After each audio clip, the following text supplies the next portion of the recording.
go back to my original question. What is missing? What needs to happen?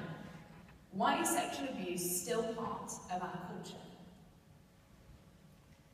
Because adults with power, who are leaders, are not being leaders. They're not prioritising sexual abuse. Resources are not being directed toward this injustice of our young women and men. An effective PSHE and sex education programme could be rolled out across all schools in our country at both primary and secondary school level. All young girls and boys could be educated about respect and identity to make informed and safe decisions.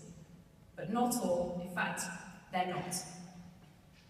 What is currently, if anything, taught is a guideline which was written in 2000. That was 15 years ago. Things have changed so much. Kids can access everything through the internet. Social media has become an integral part of young people's existence. It's how they socialise, it's how they rate themselves, and it's how they discover who they are and the world around them. So, how can leaders be effective when the policy is as old as a Nokia 3210? You all remember? You know, it's that phone that I think the battery lasted at least a week and a half. Now, the phone came out the same year that these guidelines are still being taught were first published. They haven't changed.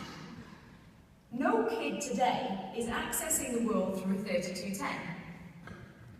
So why are we teaching them what we knew 15 years ago? We need to speak out against sexual abuse and gender harassment, which, fantastically, is what we are doing today.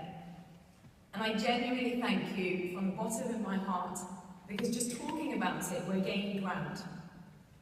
But if we don't do anything to back this and show we have a no-tolerance policy with guts and courage, which is really important, we need guts and courage, then we will continue to hear stories like mine for years and years and years and years to come. Granted, it won't happen overnight, I know that, but it is small and constant change and everyone's responsibility, every person in this room. And as our society changes, we must adapt our attitudes and our policies so that the next victims, and unfortunately there will be other victims, are supported and cared for until there are none. Change does happen, but we have to drive lasting social change and have the courage, I mentioned the word again, the courage to challenge political and conventional barriers and not let our future generations have to put up with the tragedy that we deal with on a day-to-day basis. Now, this is an amazing room full of incredible, influential people. Please, let's use this influence and our collective strength to push for real change. Thank you so much for listening to me.